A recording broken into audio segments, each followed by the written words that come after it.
Each semester, I have been teaching a course at the University of St. Francis called Death and Dying.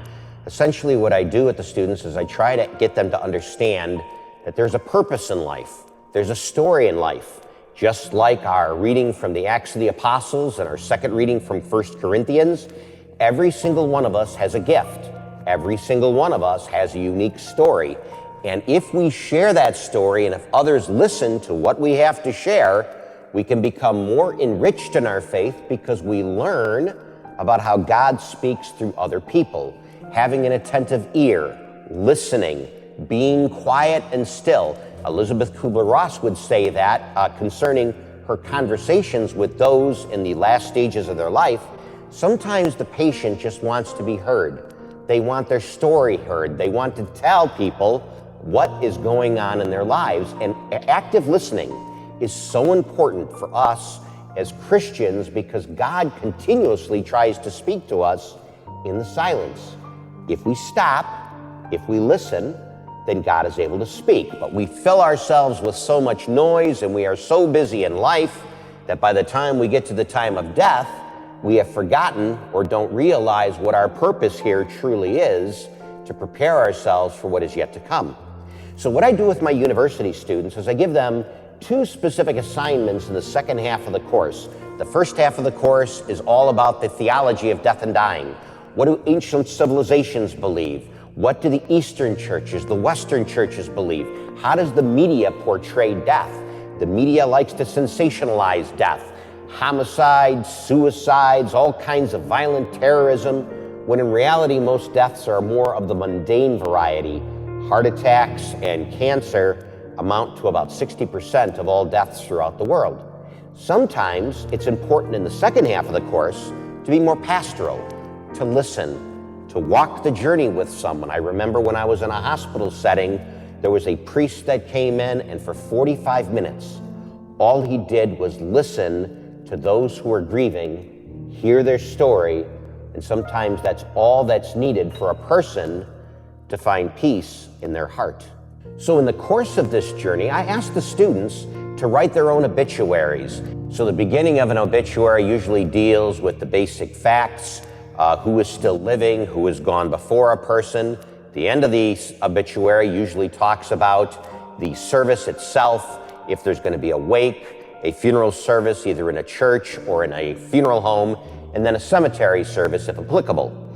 The middle of an obituary usually talks about what contributions a person offers in life, what they intended to do, how they made an impact, the people whom they have cared for. And that's really important as well because each person is able to tell their story if we do this correctly in an obituary. I also send the students off to cemeteries. I usually give them histories of the cemeteries they're going to visit. I ask them to look at funeral stones, look at the symbols on the stones, whether they have teddy bears and balloons, if it's a baby, whether it's military insignia, if they are veterans of the United States Armed Services, whatever it may be, to look at the tombstones, the gravestones, to look at where a person is buried, maybe a scriptural passage or some quotation that's on the stone that reflects the person's life. Now, a lot of the times the students are really uncomfortable doing this because this is not something that you normally do. But if you invest in this activity, if you take it seriously, there's a lot that could be said and a lot we take for granted because God continually tries to speak to us. The Holy Spirit is inside each one of us. We were created in God's image through His likeness. That Holy Spirit exists right here. It's sealed at the time of Pentecost, at the time of confirmation, but it's been with us the entire time. If we listen to the story, if we understand that other people can communicate this love of God to us, then we become more in tune with what God wishes us to do in life and how we get to the other side. So I ask students to give me a summary statement of what they experienced at cemetery visits and how that impacted their life.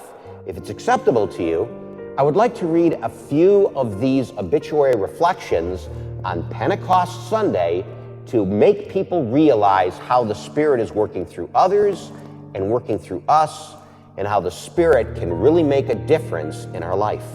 One student wrote, I originally thought that this assignment was going to be boring, and I did not see the value in it. After actually completing the assignment, I realized that I was wrong. The feelings I had while walking through the cemetery alone helped me learn something about myself. In conclusion, my trip to the cemetery was very interesting. I went by myself and spent a few hours walking around reading headstones. I had never really been to a cemetery before. I had only been to one once before for a funeral of a family friend. In the process of this, I realized the importance of grave sites for family members. There were so many flowers out there, and you could tell people had come by and had taken care of their family member's resting site. As much of it is seen for the person that has passed, it is really for the people who are left on earth. I had never really thought about going to my grandmother's gravesite, mainly because it's far away. But I think it would be a good way to let out emotions and also honor her, especially on days of her birthday or the anniversary of her death. It was a very peaceful experience. This was not my first time going to a cemetery, but this was my first time going to this location. I completed this visit by myself, but I wish someone would have been with me because I did not like having my thoughts to myself. I wish someone would have come with me that I could have spoken what was on my mind. At first I thought it would look weird because I felt like I looked like a weirdo to the people driving past, but I was in a cemetery by myself taking pictures of gravestones. I eventually got over this and felt at peace when I was walking around this cemetery. I am glad that we were given this assignment because it made me appreciate my life and living loved ones even more.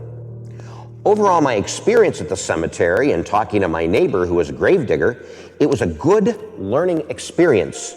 It gave me more of an appreciation to the life I am living, and that when things are bad, they could always be worse. I saw a lot of the United States of America flags, which made me appreciate those who died fighting for my rights that I'm able to have on U.S. soil. It also reminded me that tomorrow is never promised, and I tend to get caught up in life simply by just going on the go all the time. This showed me that I need to take a step back at times to enjoy life and all the little things that life has to offer. All in all, it was a very interesting experience for me. Never did I think I would take a day to go to a cemetery and walk around with one of my friends, especially when I did not have anyone there to visit. But I would not say that I regret doing something like this. Some of those people may not have had people visiting their graves, and in a way, we gave honor to them. The more people I found, the more I wanted to learn about their story. Overall, this was a very interesting visit at the cemetery, right down the street from my house, and I had never visited it before. Unfortunately, I have been to quite a few cemeteries in my lifetime, but I have never studied this as I have this time. It is interesting, of course, sad, to look at cemeteries on a deeper and more personal level, and to realize that there were once living, breathing people under each headstone you pass. Finally, on the ride home, I reflect on my visit to the cemetery in silence. Music, podcasts, phone calls all seem temporary when faced with the reality of death. I thought about people today who had been dead for decades. I contemplated what their dreams were, who they loved, and if they had regrets. My thoughts moved to my own life and my impending death. I have been working long days and stressing seemingly for no reason. Does this even matter when my death looms and could happen at any time? I arrive home and begin decompressing from a long day. After deeper consideration, the answer to my pessimism strikes me. Yes, what we do on earth matters. It is not rendered useless from death, but death is instead what makes it beautiful. We are only on earth for a finite period of time, so what we do here is even more valuable if you choose wisely. Instead of decimating my passion for life, the visit to the cemetery caused me to approach life with even more passion. As we have reviewed in class, everyone has a story, and I still have the opportunity to write this story. I enjoyed experiencing the stories of the people in the cemetery, and I hope to write my own story as beautifully as they have. And you have a beautiful story as well, and we need to hear it. We need to learn about you, because you can share the Holy Spirit that was in you with us so that we can become enriched by the faith of God. That is why these Masses are so important. I am telling you my story and the stories of others that hopefully it will guide you and help you because the Holy Spirit works through every single one of us. Don't let the Spirit be silent.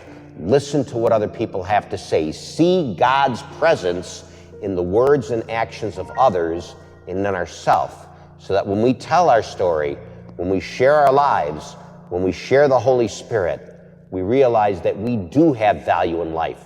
God has given us value. Let's never take that for granted and continue to share that story with the people that we meet. This is our prayer.